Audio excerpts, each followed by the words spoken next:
Olá, amigos de Carta Capital. Bem-vindos a mais um programa Fechamento. Eu sou Fabiola Mendonça, repórter da revista Carta Capital no Nordeste. Estou aqui na companhia do repórter Maurício Tuzvou, direto do Rio de Janeiro. Boa noite, Maurício, seja bem-vindo. Boa noite, Fabiola, obrigado. Temos também a repórter Mariana Serafini, de São Paulo. Bem-vinda, Mari, boa noite.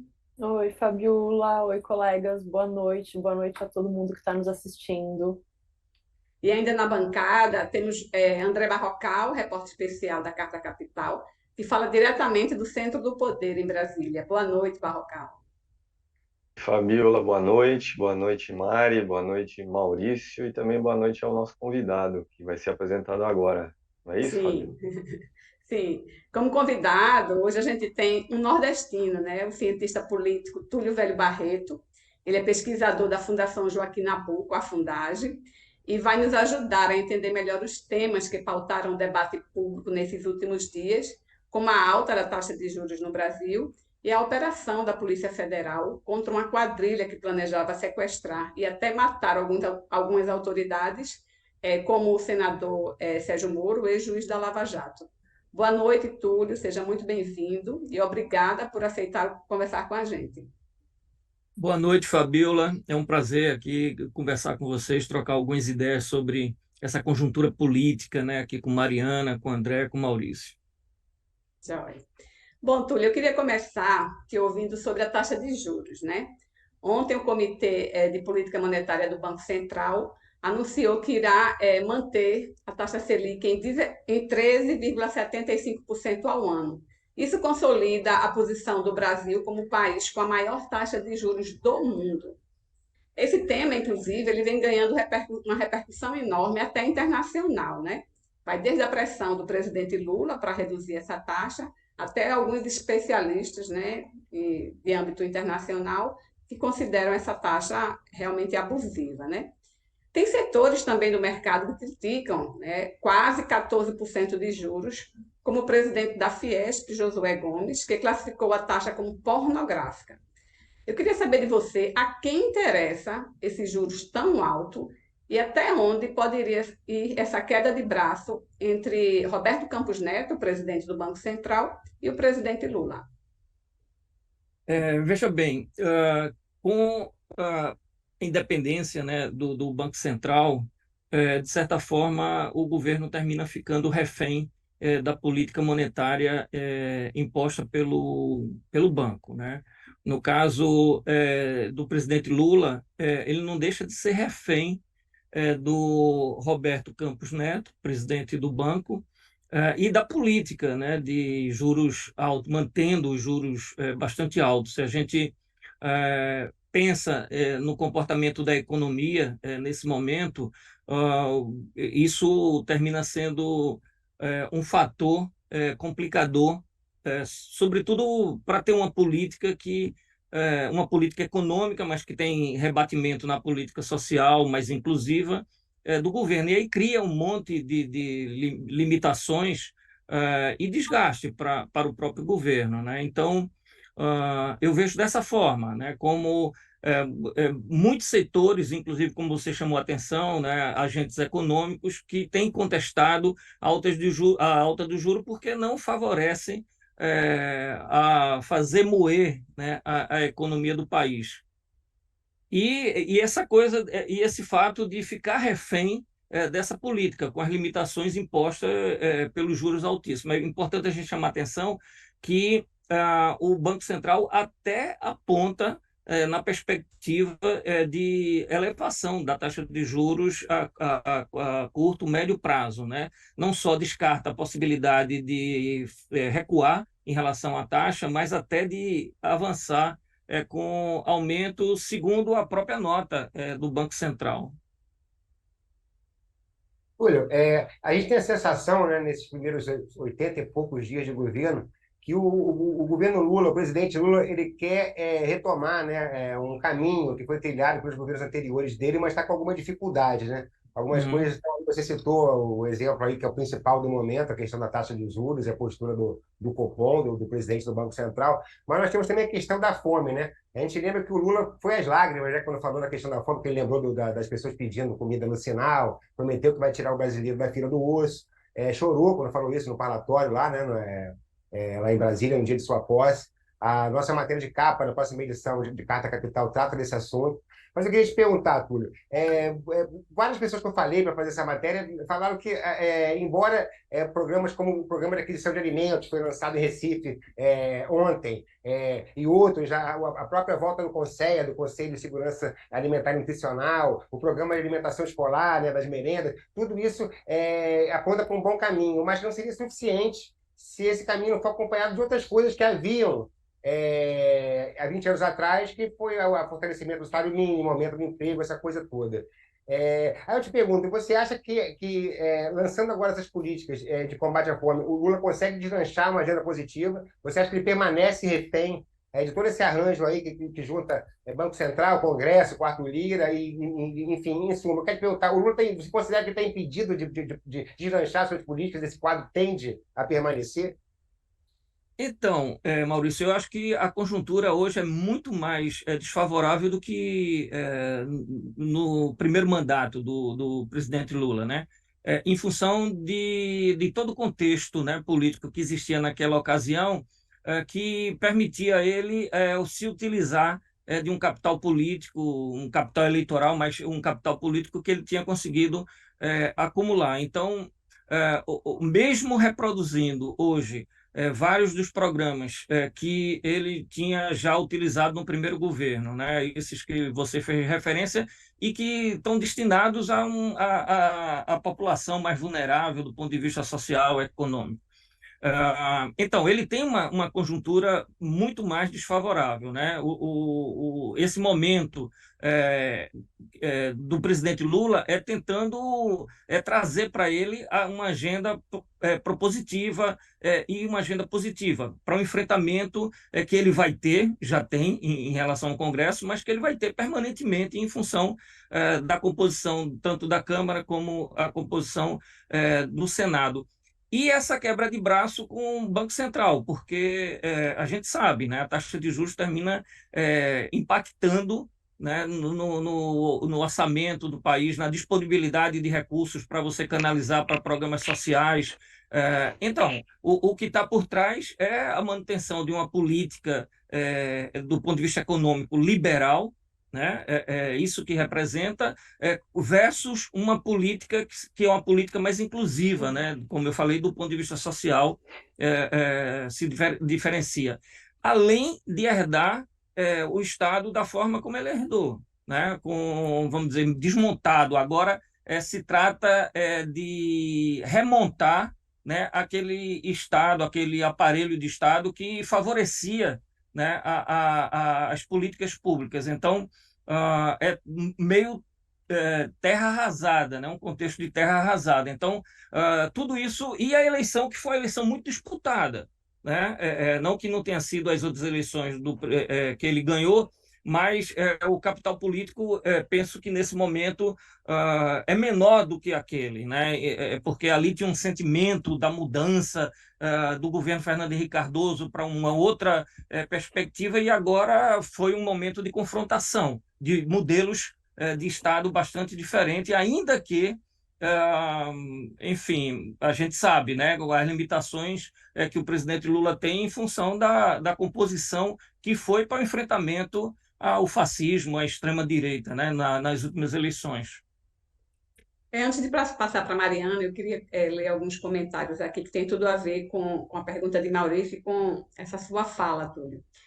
Gisele Silvani Saviani está dizendo: tá difícil para Lula governar, que estresse esse Congresso, esse mercado financeiro e esse Moro, Sérgio Moro, né? E de Janira Oliveira, ela diz que o governo tem que cumprir sua promessa de campanha. Se o Banco Central está impedindo demissão para presidente do Banco Central. Tem limitações, né? Tem dificuldades. Você teria que ter até com matéria, né, que a Carta Capital tem feito e postagens que foram feitas ao longo dessa semana chamaram atenção para isso, né, a dificuldade que seria o enfrentamento para tirar o Roberto Campos Neto e a impossibilidade, inclusive, se acontecesse isso, só aconteceria num caso extremo, né, de gestão, vamos dizer, gestão que colocasse em risco, né, uma série de fatores. Mesmo assim, o presidente Lula não tem a possibilidade de indicar o presidente do Banco Central, assumiria aquele diretor mais antigo do banco, né? Senhor, muito obrigada por estar aqui com a gente, ajudando a decifrar essa semana tão conturbada politicamente no Brasil. Fiquei feliz de ver que os dois comentários que chegaram aí foram de mulheres, viu, Fabiola? Eu não sei se é o efeito de ter mais mulheres na bancada hoje, mas foi a primeira vez que eu vi ter mais comentários de mulheres do que de homens participação aqui no nosso programa. Fiquei feliz de ver a mulherada atenta. Professor, eu queria te perguntar sobre essa operação da Polícia Federal que ontem desmantelou um grande plano do PCC, o primeiro comando da capital, para cometer atentados contra a vida de autoridades públicas, incluindo um dos alvos seria supostamente o ex-juiz e ex-ministro, atual senador Sérgio Moro. Mas um negócio curioso dessa operação, que foi uma operação grandiosa, juntou a inteligência, a parceria de setores do Estado para conseguir dar cabo a essa operação, é que parece que hoje o assunto começou a ser politizado. O ex-presidente Jair Bolsonaro aproveitou a ocasião para fazer uma relação que até agora eu não entendi qual é, com o caso do Celso Daniel e com a própria facada que ele levou. O presidente Lula, ao ser questionado sobre a operação mais cedo, chegou a dizer que foi o atentado contra o Moro seria uma vitimização do Moro, uma invenção dele. Então eu queria que o senhor me ajudasse a decifrar o porquê da politização desse caso. Eu acho que tem, Mariana, duas questões importantes. Uma é o fato da Polícia Federal ter desmontado, né, essa operação. Quer dizer, isso mostra a capacidade da Polícia Federal de investigação e não é tão, quer dizer, não é tão recente, né? Toda a articulação, toda a montagem dessa ação do PCC já remonta há algum tempo. Então, isso mostra que esse período a Polícia Federal estava atenta, né, à possibilidade de uma ação que seria algo bastante trágico, né, se ocorresse no Brasil. Então, acho que a primeira coisa a ressaltar, né, e isso resulta de um processo de profissionalização da Polícia Federal, de aparelhamento da Polícia Federal que remonta exatamente o governo Lula. E que no governo Jair Bolsonaro foi o inverso, na gestão, inclusive, do ex-ministro Sérgio Moro, né, com interferência, tentando influenciar o trabalho da Polícia Federal. Então, eu penso que a primeira questão é deixar muito claro isso, o que acontece, a ameaça ao Sérgio Moro, a concretização dessa ameaça, ela foi evitada, não vamos dizer pela Polícia Federal, que o Sérgio Moro gostaria de ter, o Jair Bolsonaro, mas sim, né, pelo que o presidente Lula construiu nos primeiros governos dele. Então, essa questão. E a questão da politização desse fato, isso faz parte do jogo político, né? O Jair Bolsonaro trazer à tona o caso Celso Daniel, sem dúvida nenhuma, sempre que há vamos dizer, a mínima possibilidade de trazer esse caso, ele faz, né? Assim como a vitimização em função da suposta facada que ele teria sofrido aí durante a campanha eleitoral de 2018. Então, sempre que tiver essa oportunidade, né, vai trazer. Agora, isso faz parte do jogo político, né? A questão, o presidente Lula se posicionou também, né, e levantando as suspeitas com relação se haveria ou não armação nesse caso. Eu penso que o importante é mostrar que é um caso, vamos dizer, técnico, né, do ponto de vista da ação da Polícia Federal, e que o que está em jogo é a disputa política, as narrativas, né, que vão se construindo a partir desse fato, tanto de um lado como de outro. E aí penso que é importante trazer o debate, né, em torno dessa questão para a ação da Polícia Federal e o quanto ela foi eficiente para evitar que acontecesse algo que seria, nesse momento, em todos os sentidos, né, mas nesse momento, algo bastante trágico. Talvez, né, o empoderamento, né, estabelecido durante o governo Jair Bolsonaro, com a questão flexibilização da compra de armas, a postura adotada por ele, pelos apoiadores, talvez isso contribua muito mais para que você tenha ações violentas desse tipo, a tentativa de ações violentas desse tipo, do que a fala do presidente Lula, né? Até porque a investigação mostra que isso já vinha ocorrendo, essas ações já vinham ocorrendo há uns 2 anos. Professor, boa noite mais uma vez. Boa Eu noite. gostaria de continuar nesse tema segurança pública, né? Nos últimos dias houve uma grande rebelião no Rio Grande do Norte. Presídios tiveram problemas, uma facção criminosa que domina esses presídios promoveu vários ataques. E o governo do Rio Grande do Norte está nas mãos do PT, uma política do PT, Fátima Bezerra. Aqui em Brasília, o presidente da República lançou recentemente um programa de segurança pública que existia nos governos anteriores dele, o PRONASSE, que é um programa que, até pelo nome, busca ter aí também uma dimensão cidadã. É um Programa Nacional de Segurança Pública Cidadã. A pergunta objetiva é a seguinte: o campo progressista, que tem dificuldade para lidar com o tema segurança pública, não precisaria ser um pouco mais linha dura no combate aí à criminalidade? Não falta esse enfrentamento até para que a bandeira não seja superexplorada pela extrema-direita? Sim, eu acredito, André. Se a gente olha para a situação dos presídios no Brasil, as condições, não vai ser diferente de qualquer um dos outros estados da federação, não vai ser muito diferente da situação do Rio Grande do Norte. Então, isso me leva a pensar um pouco, a refletir sem muita certeza, sem ser categórico, mas pensando, talvez razões políticas, né, contribuam para que a ação ocorra, por exemplo, no estado do Nordeste e ocorra no estado onde o PT tem o poder, detém o poder, né, foi eleita recentemente. Então, eu penso que, afastando a ideia de uma teoria da conspiração e tal, mas é algo que a gente deve refletir.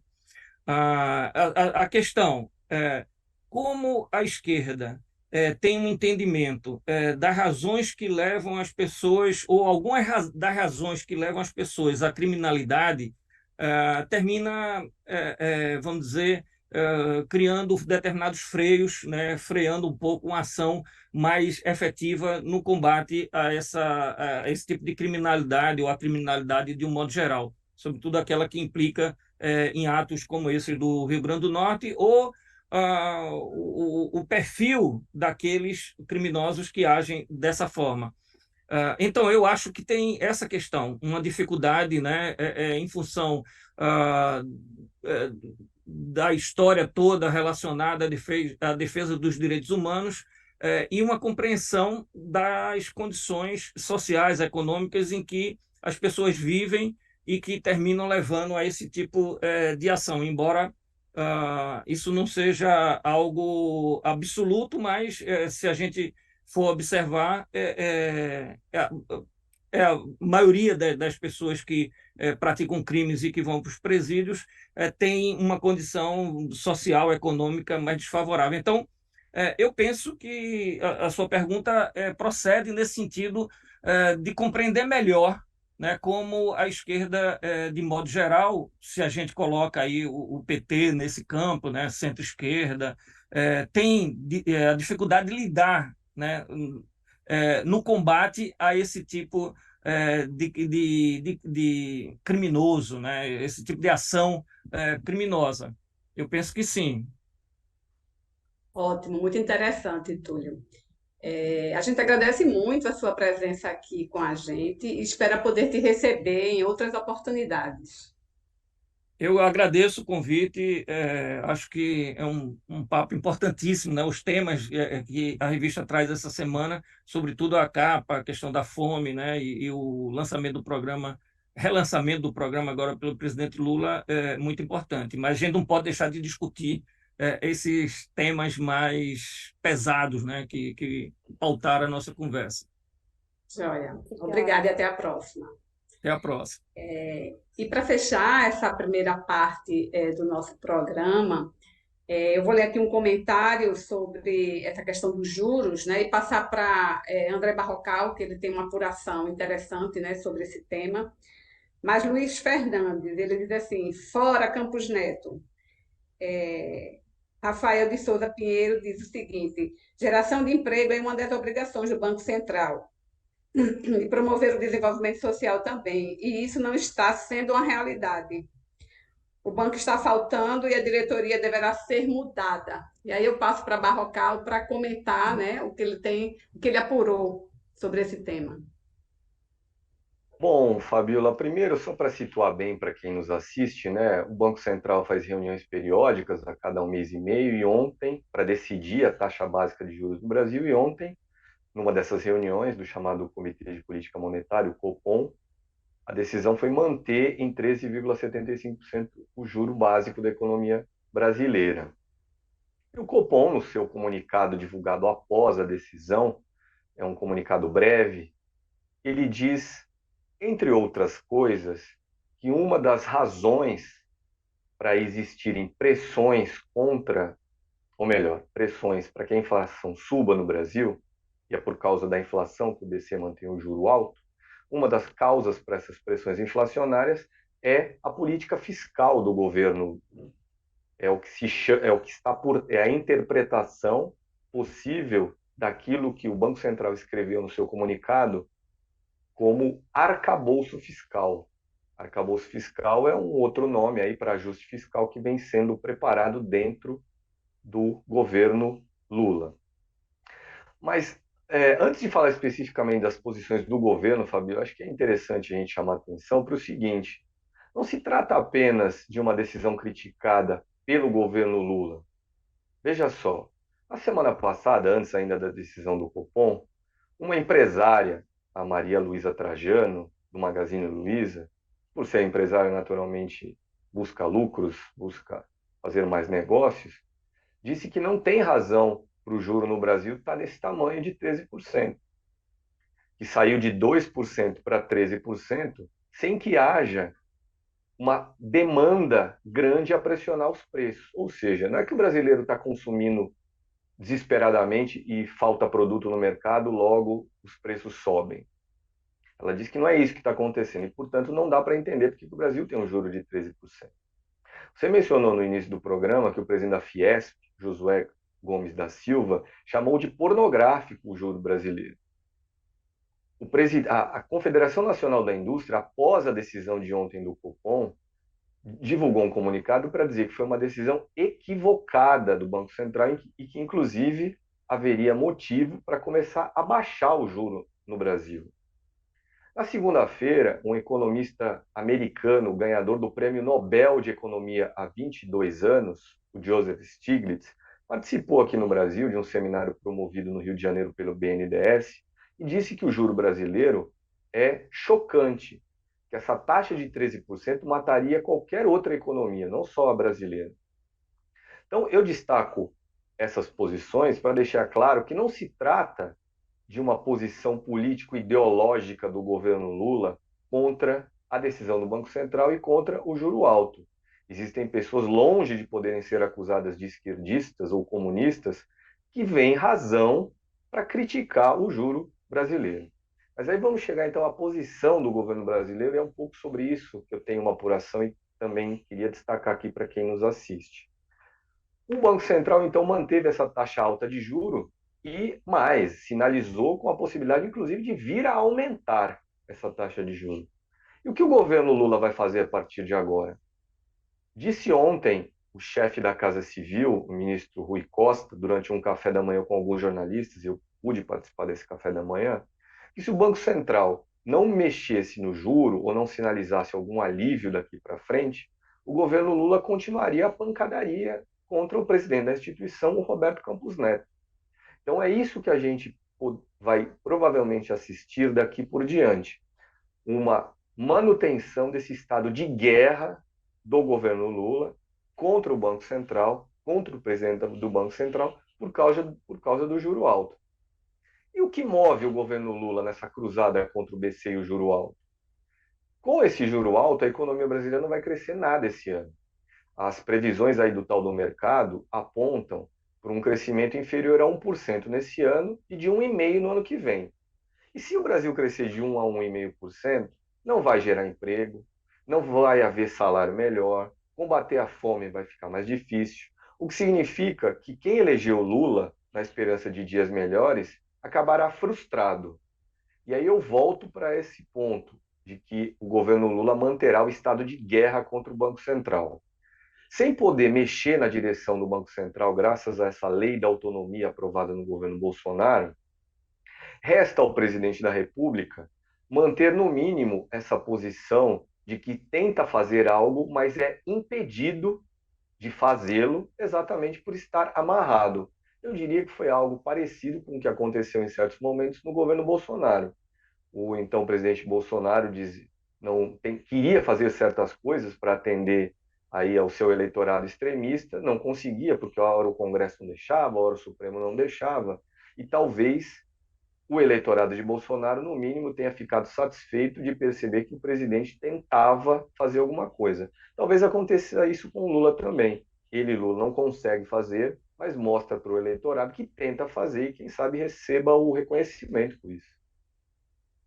Balcão, eu queria te Pode falar, ouvir. Fabio. Se você acha que essa taxa de juros muito alta, até para atrapalhar o governo e frustrar, como você falou, o eleitorado, se isso é orquestrado. E aí eu vou ler aqui o comentário de Valmírio Santini, que ele diz mais ou menos isso. Ele diz o seguinte: esse presidente do Banco Central parece que foi colocado lá para atrapalhar o Brasil, impedir de voltar a gerar emprego e de crescer. O que é que você acha dessa observação? Desculpa, Fabiola, eu estava aqui prestando atenção num comentário. Peço perdão, você podia repetir a pergunta? Não, eu queria saber se você acha que isso é orquestrado, que o objetivo é justamente atrapalhar o governo do presidente Lula, e coincide com um comentário que foi feito aqui, deixa eu abrir, que é de Valmírio Santini. Ele diz: esse presidente do Banco Central parece que foi colocado lá para atrapalhar o Brasil, impedir de voltar a gerar emprego e de crescer. O que é que você acha desse comentário? Não entendo que seja uma orquestração, entendo que se trata de uma posição ideológica. Nós temos um Banco Central presidido por um economista ultraliberal que acredita que o Banco Central tem uma missão que independe do governo e independe se o resultado dessa missão sacrifique a economia como um todo. É isso o que significa a autonomia do Banco Central. Aqui no Brasil ou em qualquer outro lugar, o Banco Central persegue um objetivo definido em lei, que é o de controlar a inflação, e se na busca desse objetivo o efeito colateral é a economia não crescer, é haver desemprego grande, é haver salário baixo, o Banco Central não tem nada com isso. É o sonho dos liberais, esse estado de autonomia. Entendem? Então, para resumir, para voltar, não é orquestração, é ideologia pura e simples. Barrocal, Maurício? então, lembrando, né, que o presidente do Banco Central é o Roberto Campos Neto, né, o nome já diz, né, quem é seu avô, e essa tradição que o André fala ideológica, ela vem de longa data, né, não somente no setor financeiro e financista brasileiro, como também na própria família Campos, né? Mas, Barrocal, eu queria te perguntar o seguinte, eu sei que o Lula, né, nós sabemos, né, por fontes nossas, que o Lula está babando sangue, né? Aliás, ele está babando sangue publicamente em relação a Roberto Campos Neto já há algum tempo.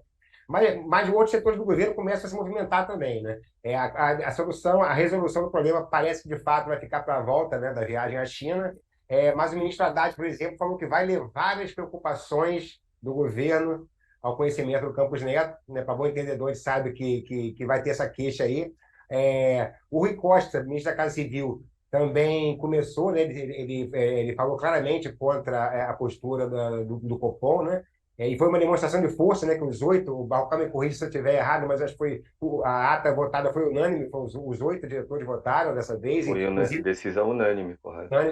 inclusive com viés de alta, quer dizer, é uma questão que se coloca muito politicamente agora, e eu percebo que ela extrapolou a Gleice Hoffmann, extrapolou o presidente do PT, que estava batendo junto com o Lula, e atingiu outros ministros. Aí eu te pergunto, você que está em Brasília, como é que você acha que essa volta na China vai se dar concretamente no ringue político, essa luta para tentar enquadrar, né, botar o guiso no pescoço do gato, no caso, o Roberto Campos Neto? Maurício, eu só faria uma observação a respeito do ministro Fernando Haddad da Fazenda. Ele agora está agindo da mesma forma que agiu logo após a reunião anterior do Banco Central que decidiu o juro. Foi lá em janeiro, fim de janeiro, ou começo de fevereiro, por aí. Na oportunidade, ele também fez um comentário de que tinha sido uma decisão preocupante e que seria melhor que, na semana seguinte, ao divulgar a ata da decisão, que é um documento mais pormenorizado sobre os motivos da decisão, o Banco Central pudesse recuar. Então, eu não vejo mudança de posição por parte do ministro da Fazenda. Ele está agindo agora como agiu antes. A entrada em cena do chefe da Casa Civil, Rui Costa, sim, é uma novidade. Ele não havia feito as mesmas críticas ao Banco Central que o presidente da República. Não havia feito críticas como a presidente do PT, Gleisi Hoffmann, também tinha feito nas últimas semanas. É mais um ator importante, talvez um dos homens fortes do governo Lula, a participar dessa guerra declarada pelo presidente da República ao Banco Central. E sim, o presidente vai passar a próxima semana na China e na volta fica, de fato, a expectativa sobre qual será a postura dele. Existem algumas decisões que o governo pode tomar ou tem que tomar com implicações sobre o Banco Central. Por exemplo, existem 2 diretores do BC cujos mandatos já venceram. Cabe ao governo atual indicar os substitutos. Quem serão esses substitutos? Nos últimos dias vazaram aí informações que indicam que um deles, para o cargo de diretor de política monetária, que é aquele mais importante do ponto de vista dos juros, seria um economista liberal também. Será que vai ser um economista liberal indicado pelo Banco Central? Outra decisão, o governo precisa definir a taxa de inflação como meta para o ano que vem. A meta atual é de 3%, e é exatamente essa meta atual de 3% para o ano que vem que o Banco Central usa como justificativa para manter o juro alto nesse momento. Não é mais a inflação desse ano que preocupa o Banco Central, que aparentemente vai terminar aí mesmo longe da meta, mas é a inflação do ano que vem.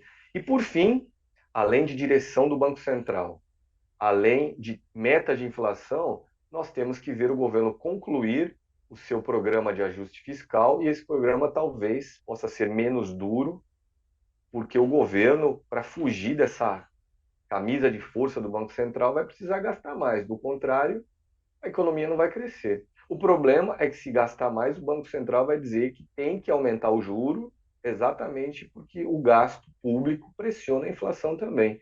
Está difícil a vida do presidente da República. Verdade. E esse tema vai render muito ainda, né? A gente vai ter a oportunidade de falar em outros programas, né?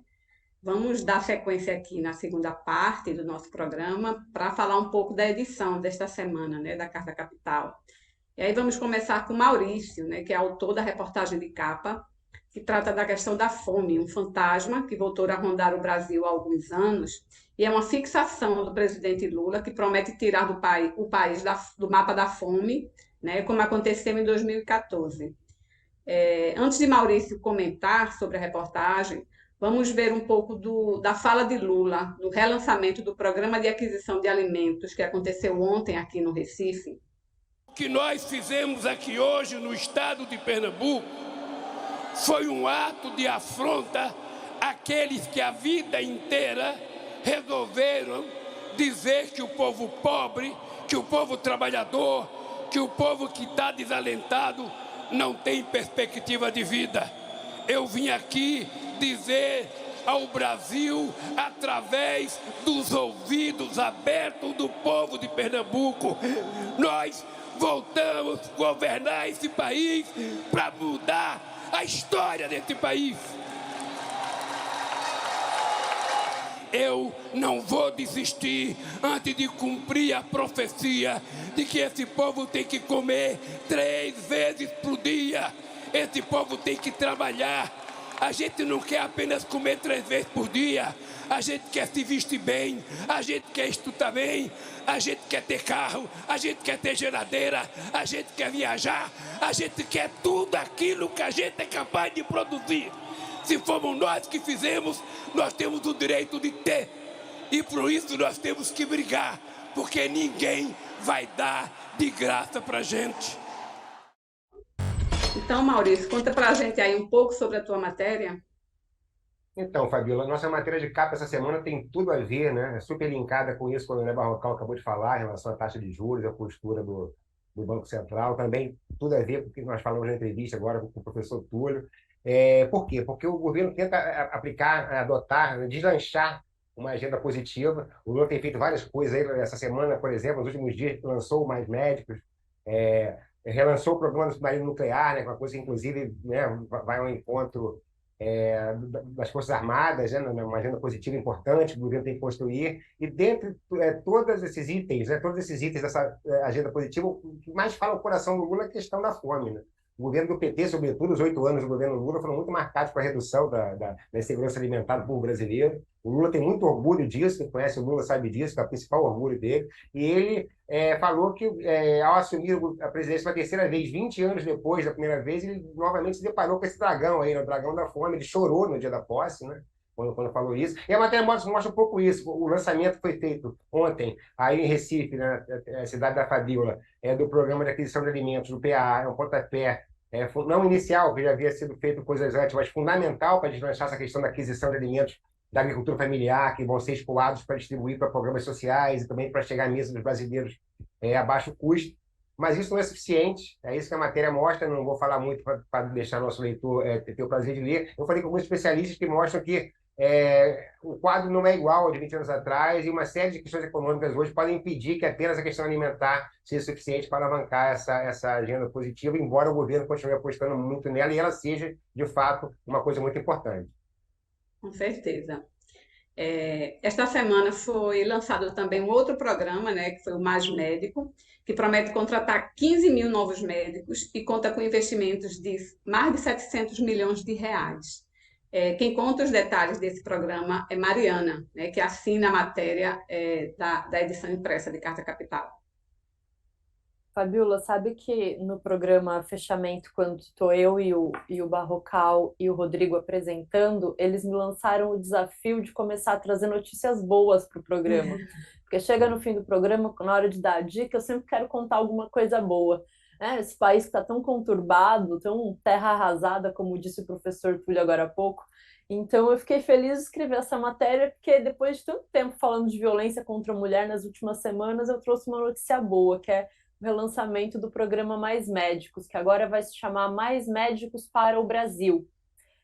Então, no nome, a gente já recebe aí a dica que o programa vai ser voltado, o edital vai ser voltado para a contratação de médicos brasileiros. A imprensa tem destacado muito que essa é uma diferença com relação à versão anterior do programa, mas não é verdade. No programa anterior, a prioridade também era a contratação de médicos brasileiros. Acontece que eles não atenderam ao edital, e então se abriu o edital para os médicos estrangeiros e foi feito o convênio com Cuba. Dessa vez o governo vai insistir no edital para os brasileiros, na sequência para os brasileiros formados no exterior, e só então esse mesmo edital vai ser aberto para médicos estrangeiros que tenham interesse em atuar no Brasil. não vai mais ter aquele convênio que tinha na versão anterior com a OPAS, que é a Organização Pan-Americana de Saúde, porque foi esse convênio que facilitou o acesso aos médicos estrangeiros. A ministra Nízia Trindade, que é a ministra da Saúde, anunciou que a meta é contratar esses 15 mil médicos já esse ano, sendo 5 mil agora no primeiro semestre e 10 mil médicos no semestre seguinte, o que vai totalizar 25 mil médicos que podem atender até 96 milhões de pessoas. No programa anterior, conseguiu-se atingir 63 milhões de brasileiros e agora vão ser 96 milhões. Um dado bem interessante que a ministra compartilhou durante o lançamento, e muito triste também, é que 4 mil equipes médicas de atenção básica de saúde da família estão atuando nesse momento no Brasil sem médico. E a gente sabe que os médicos não estão justamente nas regiões mais remotas, mais pobres, de mais difícil acesso, e também nas periferias das grandes cidades, dos grandes centros, não é só nos sertões do Brasil, no Brasil profundo que não tem médico. É muito impressionante a gente ver que em São Paulo, Guarulhos, região metropolitana, por exemplo, em postos de saúde, em UBSs da periferia, não tem médico. Então, o programa chega para dar assistência a esses lugares mais desassistidos. Daí eu conversei com alguns médicos, conversei com um médico que é coordenador do programa Mais Médicos em Apucarana, um município do interior do Paraná. Quando o programa passou a ser escanteado pelo governo do Michel Temer e pelo governo do Jair Bolsonaro, alguns médicos que não eram estrangeiros conseguiram continuar no programa, porque vale ressaltar que durante o governo do Bolsonaro ele conseguiu criar uma crise diplomática com Cuba que fez com que Cuba retirasse os seus médicos do Brasil. O programa não tinha sido encerrado, mas a disputa política foi tamanha que Cuba falou: a gente não precisa submeter os nossos trabalhadores, os nossos profissionais da saúde a isso, a esse tratamento que eles estão recebendo no Brasil. Então, retirou esses médicos, mas os médicos brasileiros ou de outras nacionalidades continuaram atuando no país, recebendo suas bolsas, e é o caso dessa equipe em Apucarana, que conta com 9 médicos, 8 brasileiros e uma estrangeira, do Equador. Eu conversei com o Dr. Orentes, que é o coordenador dessa equipe, ele está muito feliz que o programa vai voltar, mas ele apontou um negócio bem interessante, que ele disse: esse programa traz tantos benefícios novos que o programa anterior não tinha, incentivos de fixação para as regiões mais distantes. Então, depois de 36 meses de trabalho, o médico começa a receber um aumento de 10% a 20% na bolsa, uma licença maternidade remunerada de 6 meses, uma licença paternidade remunerada de 20 dias, e também quem estudou pelo FIES, quem usou o FIES para financiar o curso de medicina, vai ter facilidades para conseguir abater as dívidas que tem com a faculdade. E, além disso, os médicos vão ter incentivo para fazer mestrados, especializações e residências em outras áreas, especializações que não sejam só de saúde da família.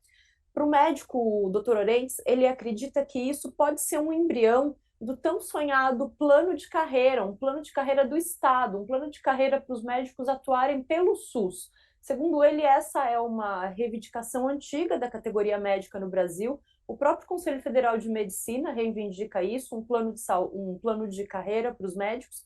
Então, ele acha que ao invés do Conselho Federal de Medicina, que de novo está criticando o programa, ao invés de criticar o programa, o Conselho devia sentar junto com o Ministério e pensar em elaborar políticas públicas para talvez transformar esse programa num verdadeiro plano mesmo, um plano que dê perspectiva para os médicos que decidem trabalhar para o Estado, trabalhar para o SUS, não precisarem, no futuro, irem procurar a iniciativa privada, poderem continuar, uma vez que eles se estabeleceram em uma cidade, conseguiram fazer residência, conseguiram se especializar, avançar na profissão, continuar atuando junto à saúde pública e não migrar para a saúde privada. Ele acredita que esse programa, com as medidas que ele apresentou agora, nesse primeiro momento, já pode se tornar algo que caminhe nesse sentido. Então, a gente trabalha aí com a perspectiva de não só ser um programa que vai levar assistência médica, mas também um programa que pode melhorar,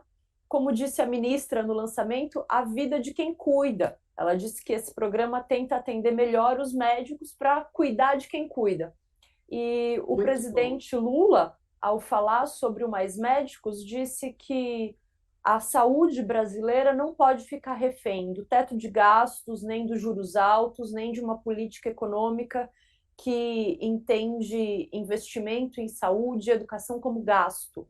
Investimento em saúde e educação não podem ser considerados gastos, porque, nas palavras do presidente, não existe nada mais valioso do que investir para salvar uma vida humana.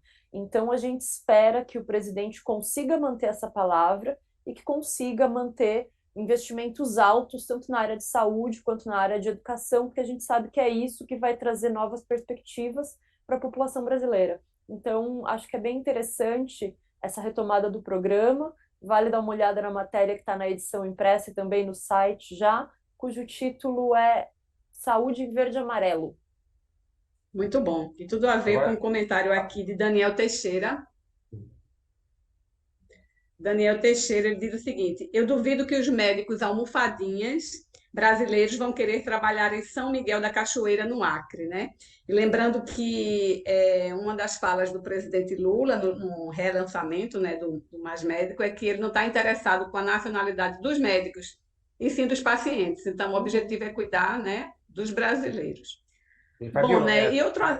deixa eu fazer só justamente a provocação nesse assunto, se a Mari quiser comentar depois. Uma delas é ser essa, né? Que parte, né?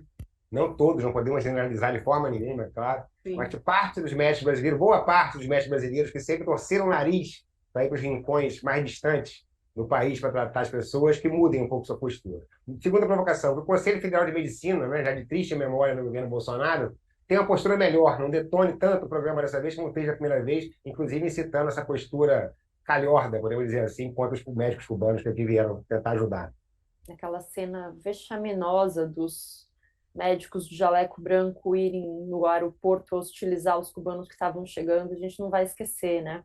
Mas quanto a esse comentário dos médico almofadinha, ou a gente sabe que a classe médica no Brasil é formada em grande parte por uma elite, né? São pessoas que têm sobrenome e herança de um modo geral e que então vão para o curso de medicina. Esse é o Brasil tradicional. Mas um dos pontos bem interessantes da versão anterior do Mais Médicos foi que, para conseguir mudar esse perfil da categoria médica no Brasil, os cursos de medicina passaram a ser interiorizados. Se abriu 30 cursos de medicina no interior do Brasil. Já faz 10 anos. Então, a gente imagina que, com isso, tenha mudado também um pouco o perfil das pessoas que se tornam médicos, que tenha sido democratizado o acesso à medicina.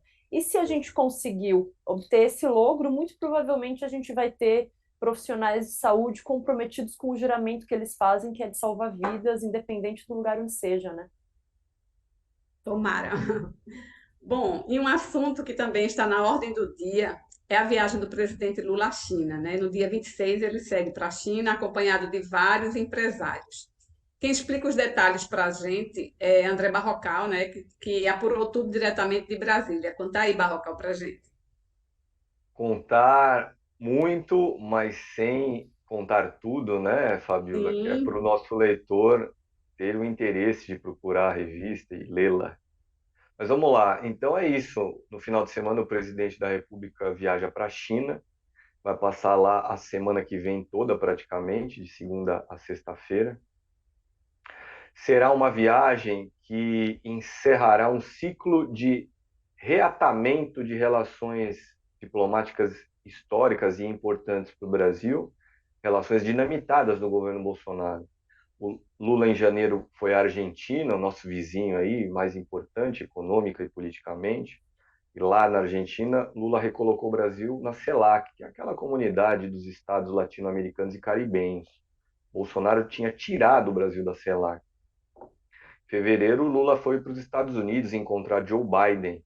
Joe Biden, de quem Bolsonaro não gostava por motivos de Donald Trump.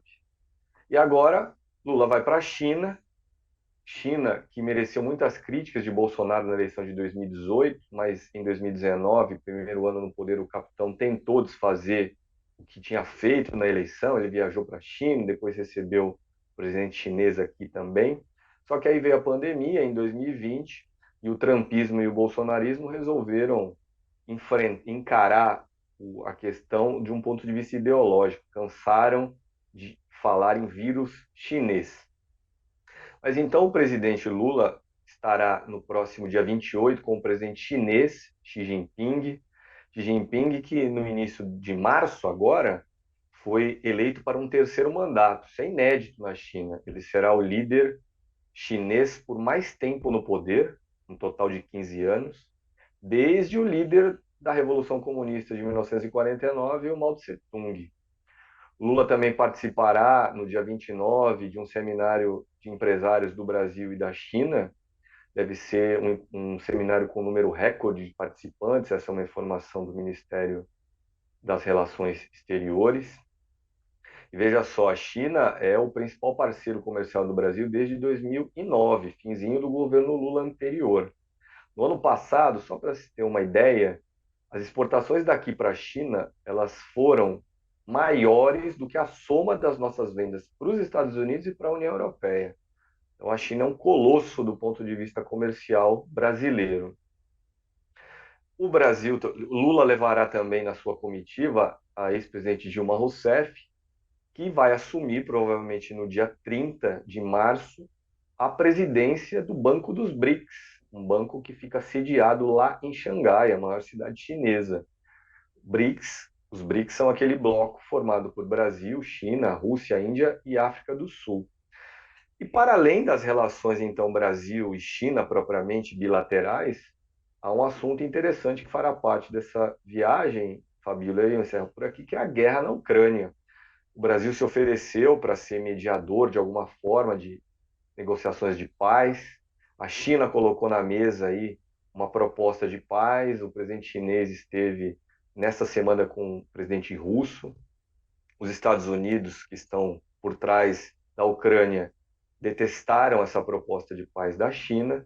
Então vamos ver aí qual será o saldo final daqui uma semana dessa passagem de Lula pela China. Aproveitando aí esse tema da guerra na Ucrânia, eu vou pedir para a Cacá colocar um trechinho da fala de Dmitry Medvedev, ex-presidente russo e atual vice-presidente do Conselho de Segurança do país. Ele comentou que a ordem de prisão contra Putin, se for cumprida, seria uma declaração de guerra contra a Rússia. Понятно, что это ситуация, которая не реализуется никогда, да? Но тем не менее. Вот представим себе, что она реализовалась. Действующий глава ядерного государства приехал вот на территорию, допустим, Германии и подвергся аресту. Что это? Объявление войны Российской Федерации. И уже в этом случае все наши средства, ракетные и прочие, полетят в Бундестаг, в офис канцлера и так далее. Bom, e já se aproximando do finalzinho do nosso programa, eu quero saber as dicas da semana, né, dos nossos repórteres. Mas antes queria saber do Barrocal, quem é o entrevistado do Poder em Pauta de amanhã? Poder em Pauta amanhã às 14 horas, um pouco mais cedo do que o horário tradicional, às 14 horas, aqui no canal de Carta Capital no YouTube, com a ministra da Gestão e Inovação em Serviços Públicos, a Esther Dweck. Ela que conduziu, em nome do governo federal, negociações com sindicatos de funcionários públicos, e essas negociações levaram a um acordo. O acordo vai ser assinado amanhã de manhã, de reajuste de 9% para os funcionários públicos. Muitas das categorias de servidores não têm aumento desde 2017, ainda governo Temer, e agora voltam a ter, então, reajuste salarial. Será esse o tema principal da entrevista com a ministra Esther Dweck, mas também vamos falar aí do juro do Banco Central, dos planos de Lula para que os bancos públicos ajudem a fomentar o crescimento econômico, já que o Banco Central não colabora, né? Então é isso, amanhã, 14 horas, Esther Dweck, aqui no Poder em Pauta, no canal de Carta Capital no YouTube, Fabiola. Ótimo. E sua dica, Barrocal? A minha dica é sobre uma matéria, vou chamar a atenção para uma matéria que eu escrevi para o site essa semana, uma matéria exclusiva.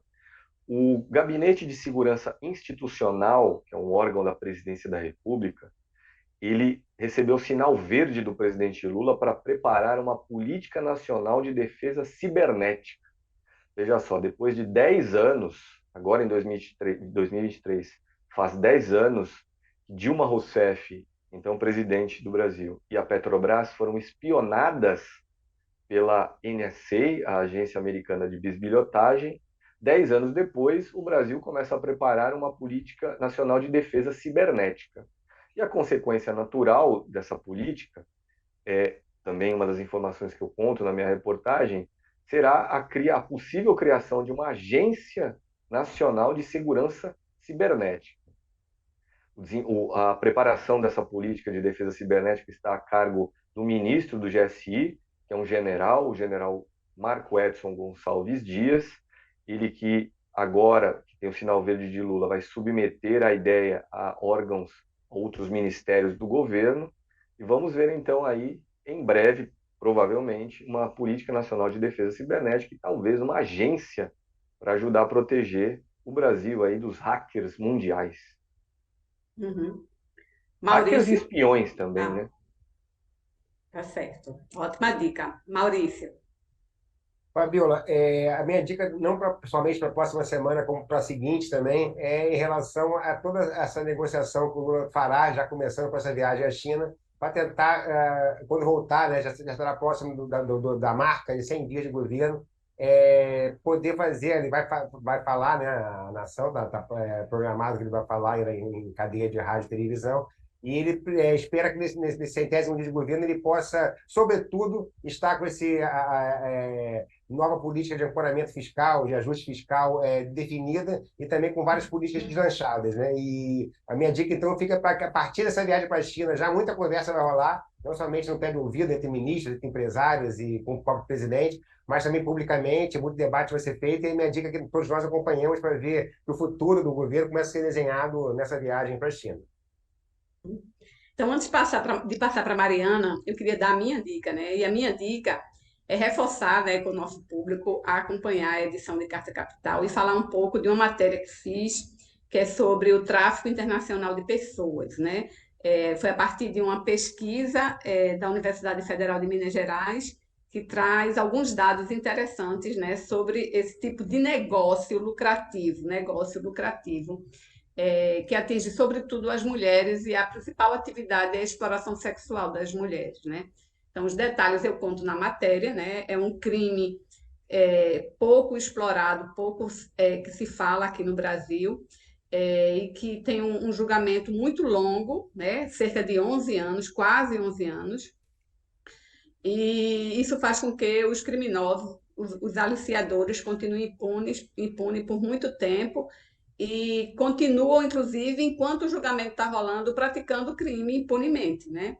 Então, essa é uma dica, e eu quero dar outra dica, que é sobre a matéria do editor Rodrigo Martins, que ele traz as informações, né, sobre esses atentados que a gente está assistindo aí há 10 dias no Rio Grande do Norte, né, a facção Sindicato do Crime, que está tomando conta, né, ataques incendiando ônibus, né, aterrorizando, né, tocando terror lá no Rio Grande do Norte, e pelo que parece tem uma vinculação também com Paraíba e Pernambuco. Então, os detalhes estão lá na matéria de Rodrigo.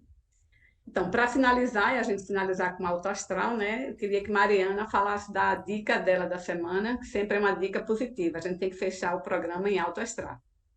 Gente, eu trouxe notícia boa dessa vez mesmo, hein? Na semana passada, eu escrevi para a revista Carta Capital sobre um fenômeno que está acontecendo no Brasil, que são os coaches de masculinidade. São homens que têm lucrado, inclusive, na internet, vendendo cursos, fazendo palestras para outros homens tão frustrados quanto eles, para aprender a tratar as mulheres. E, de um modo geral, é tratar mal as mulheres. Mas um desses coaches, ele acabou viralizando nos últimos dias, ficou conhecido como o Calvo da Campari, porque ao fazer um vídeo que ensinava os homens a não aceitarem o convite de uma mulher quando eles estiverem num bar, bebendo um Campari, a mulher chegar oferecendo uma cerveja, o cara não pode se curvar diante da mulher, não sei o quê. E aí uma atriz e produtora, Lívia Lagato, fez um vídeo ironizando o Thiago Schultz, que é esse coach, mas ironizando esse comportamento dos homens na internet. E ela foi gravemente ameaçada pelo Thiago. Ele usou o Instagram dele para mandar mensagens privadas, tentou ligar para ela várias vezes, e mandou uma mensagem dizendo: olha, se você não tirar o vídeo sobre mim em 24 horas, é processo ou bala. Primeiro que o vídeo nem citava o nome dele. É aquela história, né? A carapuça serviu vista.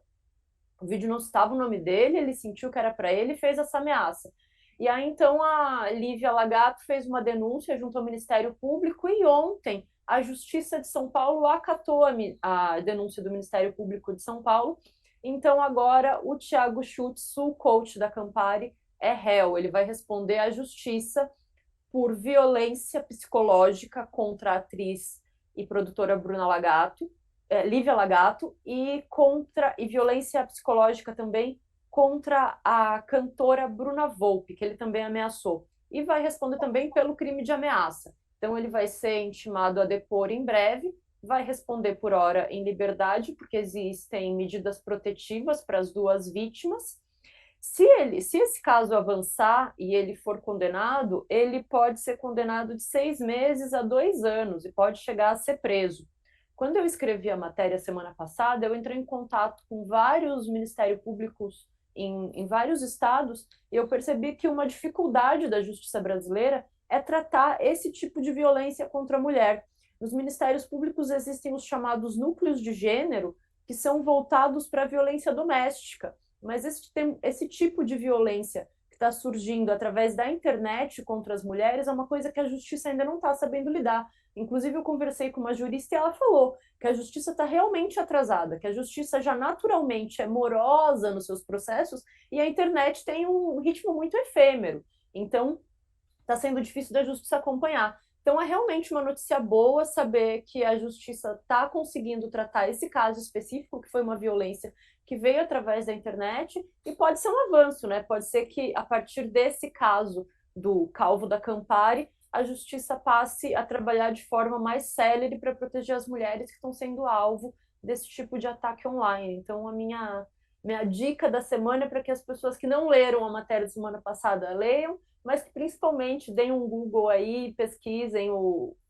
a sentença contra o Thiago Schutz, porque não é mais que merecida. O cara que usa a internet para ensinar como tratar mal as mulheres e depois achar que nenhuma mulher vai se incomodar com a postura dele, se levantar contra ele, ironizar o que ele diz e daí vai lá e ameaça a moça de morte. Então é muito grave o que ele tem feito, e foi muito grave o que ele fez contra a atriz, contra a cantora. Eu espero que ele seja punido. Tomara. E aí, complementando a dica de Mariana, né?